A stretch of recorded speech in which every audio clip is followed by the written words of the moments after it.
We're here at the 2016 Southwest Reining Horse Association Futurity here in Ardmore, Oklahoma with Kelle Smith, who just won the Level 3 of the Non Pro Futurity and tied with Cade McCutcheon for the Level 4. Kelle, awesome run. You had a really cool horse. You just got this horse not too long ago. What'd you think of the run? I thought it was very nice. I've only owned her for maybe a month and a half, and I'm just very thankful that my mommy bought her for me.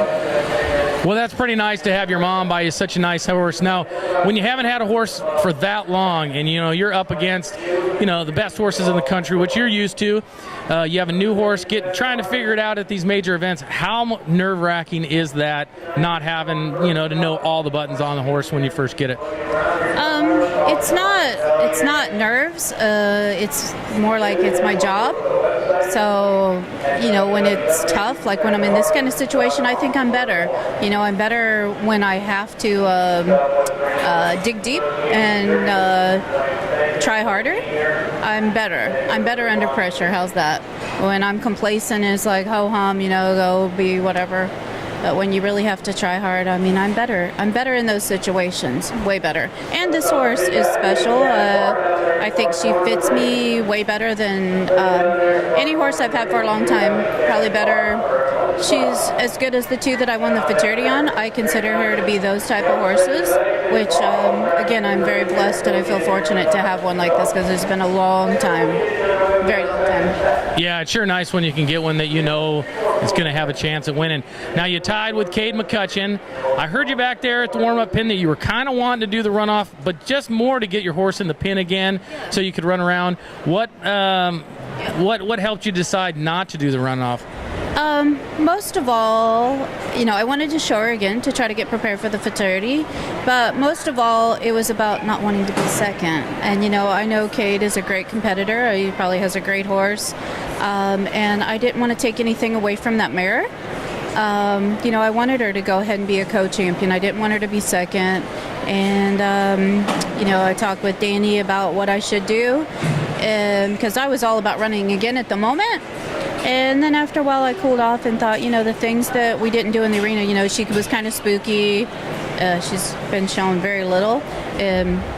But the things that we need to work on, we can do at home. And I thought it would just be very nice to let her be a champion, a co-champion. Now, the story I heard was that you settled, since you didn't do the runoff, you settled for a hug from Tom McCutcheon. How is that? He's about as huggable as a cactus at times. How was that? He was very huggable. I told him he had to promise to be nice to me. Well, that's a good end to your horse show, and good luck at the big Futurity, Kelle. Looks like you're all set. Well, I don't know about that. We all need luck, right? That's the truth. That's what it's all about. We're here with Cade McCutcheon, who tied to win the Non Pro Futurity last night at the Southwest Reining Horse Association Futurity here in Ardmore. Cade, you tied with Kelle Smith. Both had a really cool run. What'd you think of it, dude? I saw you getting ready. It looked pretty cool. She was good. I was a little more nervous than usual, maybe. I was in spots I didn't show her like I could, and I think I'll be better next time. She was easy to show. Turned big, stopped big, except for once because I screwed it up. She was pretty good. So now you say you get nervous. Like a lot of people think, you've been doing this not as long as some people, but for quite a while. Your mom and dad show a bunch and are real successful. Even though, you got some pretty good horses, you've been winning a lot, you still get nervous before you go in the pin, huh? Yeah. I didn't know her very well. I just didn't know what to expect going in there. I don't get quite as nervous if I can trust them. And her, I thought I could trust her. She's pretty easy outside. I just didn't quite know what was going to happen when I went in there, but she was fine. So now, when you have such a cool little horse like that, and you're trying to show hard, but you don't want to go too hard and have a wheel fall off this, we're going to Futurity in the next couple of weeks. How do you know how much to show and how much to just, be safe?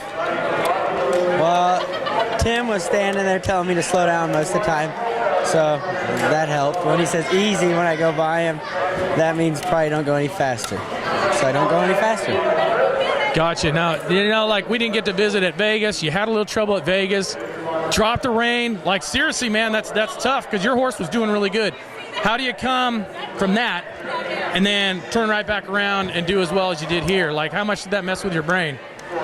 I just tried to forget about it, but when I showed my first horse, it was in the back of my mind. I didn't show him like I could have.